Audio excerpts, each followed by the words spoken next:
this week's Two Wheels Better, Jeff Stone on yet another beautiful yellow machine. No, not a Triumph 595, but the new Honda Firestorm. Will it go down a storm in the bike world? Also, Wayne takes us behind the scenes with new bike accessories. And with fair weather biking around the corner, we'll put you in a summer mood. Hi and welcome to Two Wheels Better from my own personal cocoon. It might look like a bus shelter to you. Well, in fact, to be honest, it is.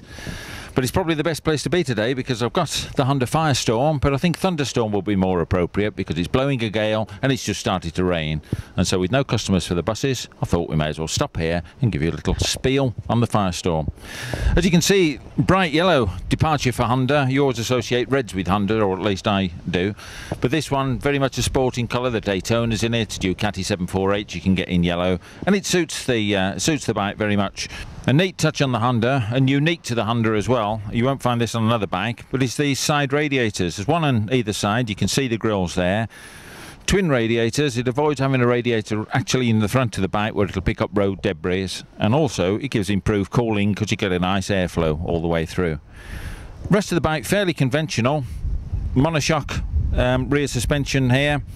Interestingly, the rear suspension pivot, the swinging arm there, is actually mounted on the back of the engine gearbox assembly. That makes a very rigid drivetrain assembly, and also keeps the frame here pretty lightweight. It's fabricated, big forgings there as you can see, tubular aluminium here, but a very neat job, and typically Honda. Look at these massive silencers, all stainless steel. You still get that nice V-twin sound, that blunker blunker blunker sound, but stainless steel, plenty of silencing, 80 dBA, no problem with this bike, but you've still got that character within it. Well, before we get completely blown away and Stan there is holding onto the camera for a dear life, I'm going to take the bike out for one more run and try and get some more miles in before it absolutely chucks it down with rain.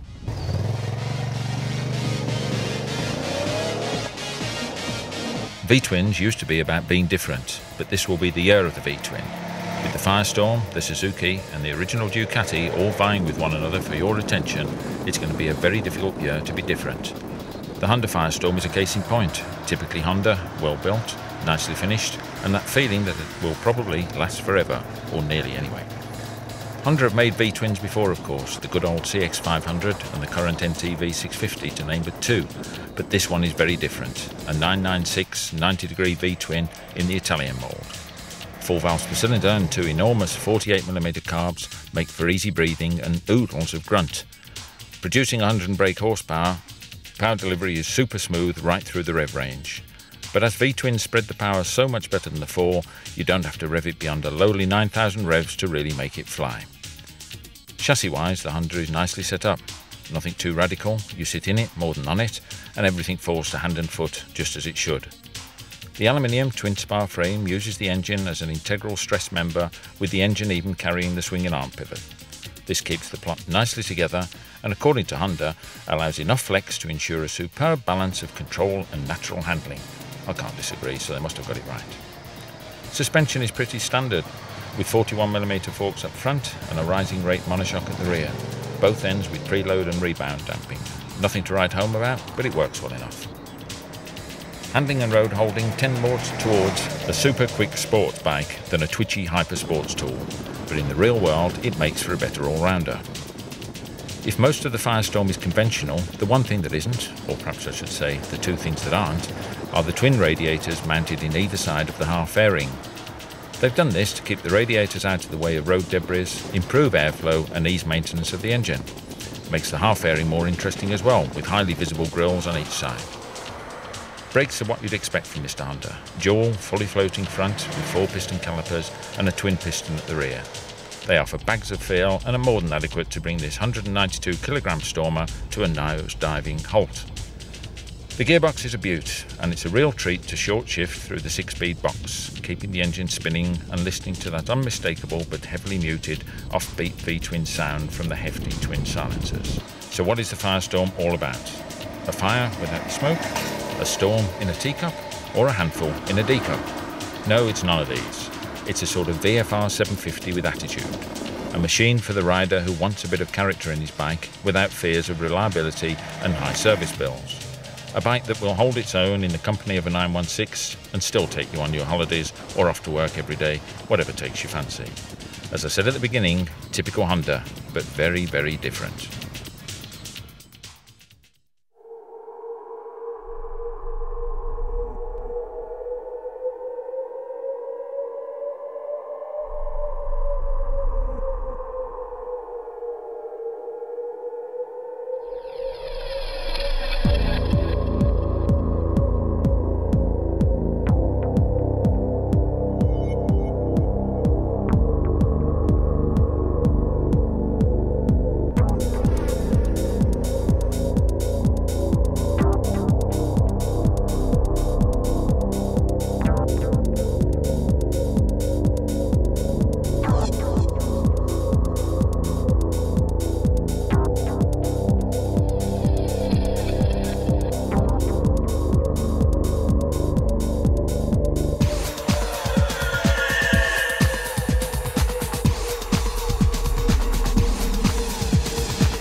Now then, this is a bit new. I've never seen anything quite like this before, with these wiggly lines on a Dunlop. Good morning, can I help you, sir? Oh, Rick Lloyd, how are you doing, Rick? This Nice is the to see managing you. director of Tran-Am, and Tran-Am are the distributors of these things, Dunlop tyres. Very, very sticky. Very sticky. I've never Very seen them sticky. before. Well, that's because these 4 tyres here, these are the only tyres in existence currently. They're due to be launched in April this year. This is the Dunlop D207 and the D207 GP, which is the production racing version of this tyre. So, Rated production to be- racing version, can I use it on my road You bike? can use that on the road if you're brave enough, if you dare, but it is a tyre that can be used on the road, and this is the out-and-out road version. Very, very grippy, absolutely revolutionary. So when do we see them? When they're on the high street for the guys to April, buy? They'll be out mid-April and in the shop certainly by the end of April. I don't think they're going to fit my moped, you know, but maybe I'll have to find a bike, get a bike big enough for the tyres and give the tyres a test. We'll mould you a special one just for your bike. Oh, I okay? knew you'd say that. Thanks very much, Rick. Well, you'll have to tell me a little bit more about a few other things, because from Tran-Am you distribute an awful lot of different products for the We do. motorcycle industry, don't you? One of which I happen to know about, and that's a new bell helmet. Whittam's wearing, isn't it? Let me show you. Come and show me. So now, let's have a look at Whittam's Pride and Joy. This is what Jamie Whittam's going to be using this year. Am I right then, Rick? Is this the one? This is the actual helmet that Whittam's currently riding with. It's obviously, as you can see, it's a Bell. It's a Race Star model, weighs only 1,300 grams. It's made of carbon fibre and Kevlar, and this is his own unique Whittam design, of course. This is And at the moment, not scratched or damaged. He's obviously not fell off yet when he was tested. Well, he scratched it a little bit already, but he hasn't actually fallen off on it yet, I'm very pleased to say. But this is what seems to be a coming trend, the retro look. Yeah. I mean, when yeah. you and I know me, I won't say you're not as old Thank as me. you very but much. We'll go back in the early 70s, I mean, 60s, we used to put tape and checkered I tape remember. around the helmets, Yeah. and all the helmets are going back this way now.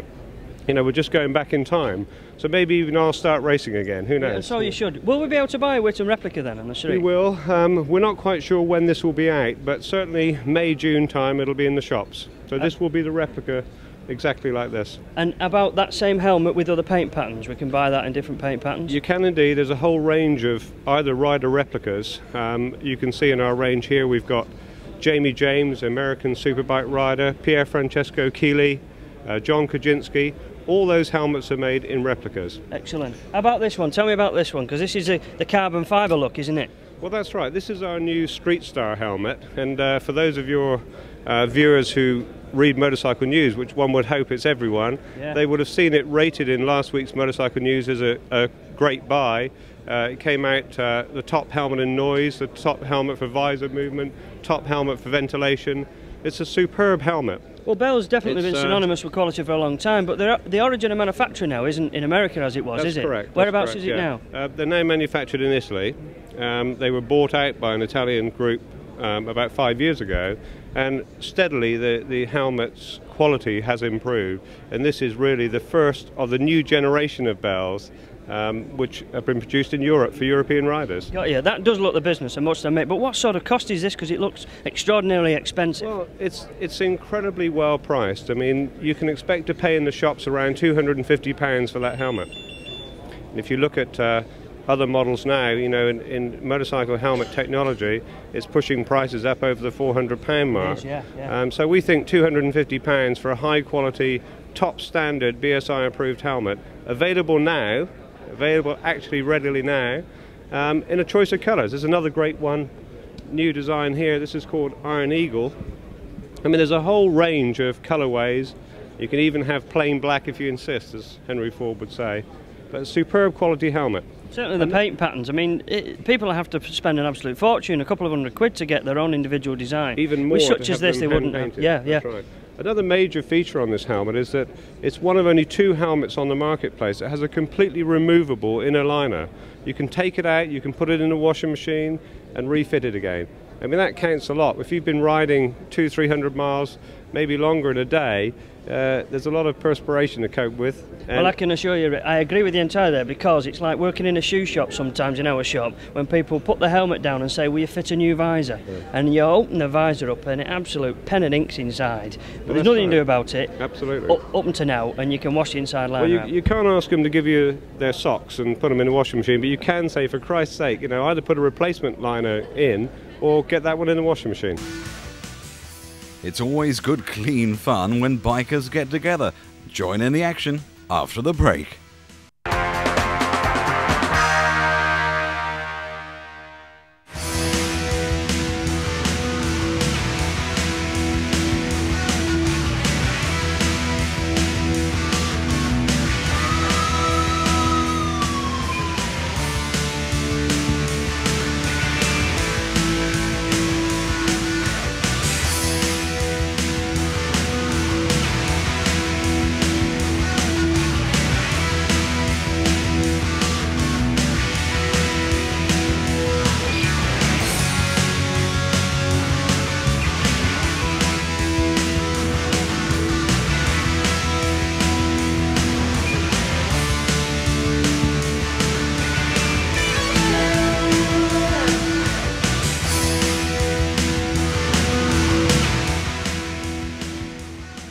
And now for something slightly different to your everyday wheelies and burnouts. This is trials riding, something you don't see too often these days, and this is one of the best at it, Jason Finn.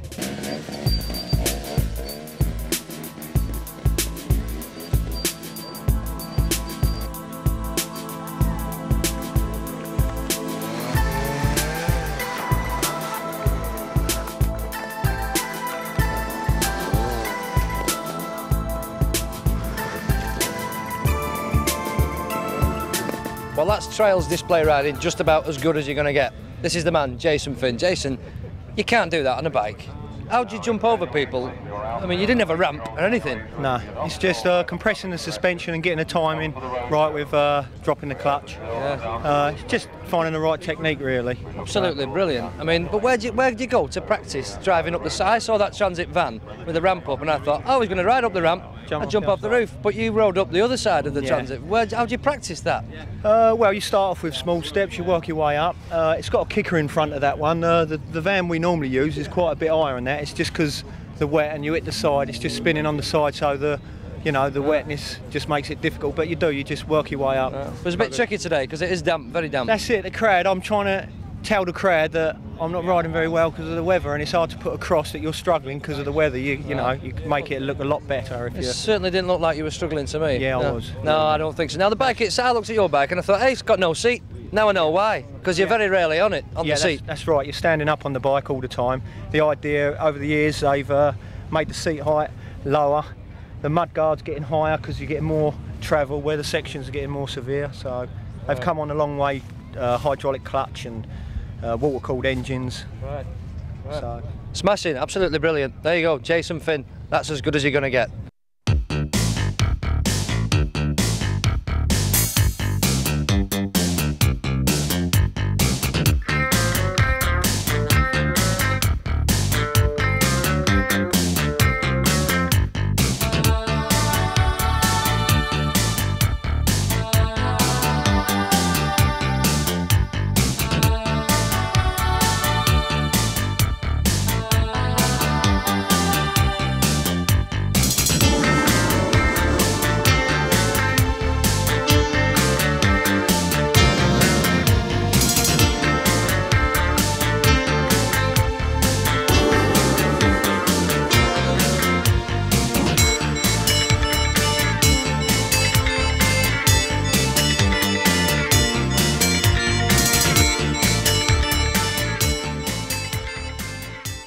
I have with me Heidi Chapman, who was the founder of the Great Northern Bike Run back in 1991, and it was all in aid of Make-A-Wish, and in fact still is in aid of Make-A-Wish, which is the logo behind me.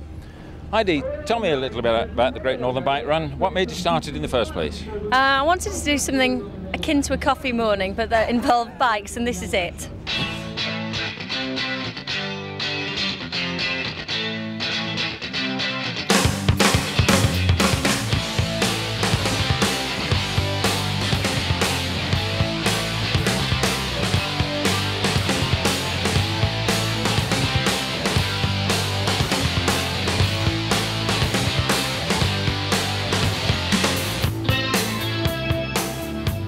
I have with me Charlie Williams, 9 times TT winner, but today he's not going to do any racing. He's actually leading one of the ride-outs. Charlie, tell us a little bit about these ride-outs. Where are you off to today? Well, we're off up into the Welsh Hills, up into Mole and Ruthin, and then down towards Llangollen, Oswestry, back to Whitchurch. I think it's about 130 miles in total. Yeah. Looking forward to it? Yes, I am, yeah. Yeah, I mean, it's not such a bad day. It's brightening up a little bit as we speak, and I've been involved with this for quite a few years now, and we've had a few wet ones, or a couple of wet ones, but I think today's going to be good. And no racing speeds today, then? I don't think so, no. We'll keep everything down within the legal limit. We've got a big bunch of guys there at the back of us all chomping at the bit, ready to go, but no, we'll keep the speeds down, despite the fact that I'm going to have my first run on this on the Blackbird. All right, and you're looking forward to that. You look very pleased with yourself this morning. Well, I think it was a bit of a coup obtaining it, you see. It doesn't actually belong to me, this one, but... Oh, but you're going to treat it gently, though, aren't you? Oh, yeah, most definitely. I mean, the idea of the day, Jeff, is for everyone to enjoy themselves. There's plenty going on the ride-outs, as we know. There's plenty going on behind us, or there will be later on this afternoon. Yeah. And we just want everyone to have a good day. Great. Well, you take care on the road. I will. Cheers. Thank you. Here we are. We're all ready for the first ride-out. The weather's looking good. It's not raining, so I'm about to join it. See you later.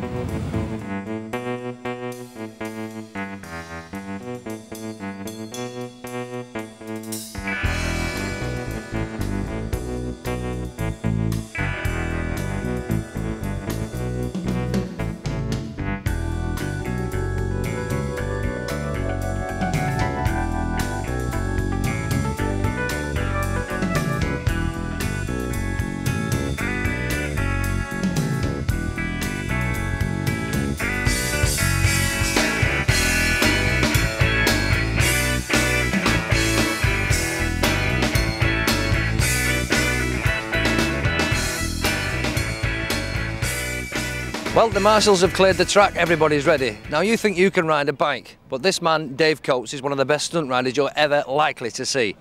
Now keep your eye, if you can, on the rear number plate and the tail lamp on the bike, because there'll be very little left of it after this. Cop for this.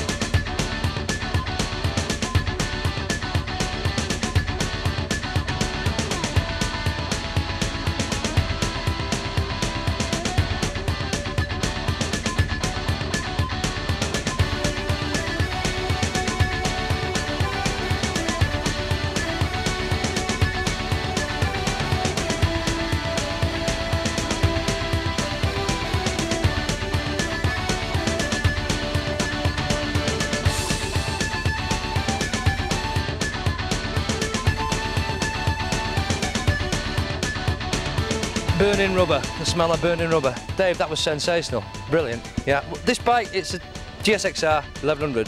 Is it pretty standard? Pretty standard, yeah, about that. Is it? There's no. What's this got that the bikes on the road haven't got?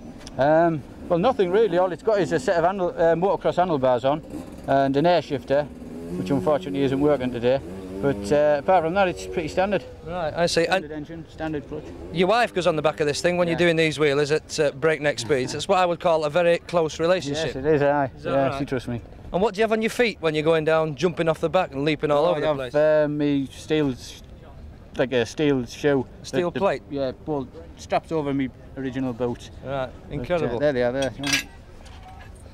Okay, these. And how many of these do you get through? I get through a couple in a year. Do you? Yeah. Right, yeah, amazing. So where do you practice these things? I mean, you can't just go on the roads and... No, I practice at a local craft circuit, Right. it's a local place, Right. so I practice there. And a bit of unofficial practicing, Yeah, no doubt, a little bit. that we A don't few tell years ago, anybody yeah. about. Right, I see. So this is the man, Dave Coates. Do we think he's any good? Yeah! The business.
The wall of death.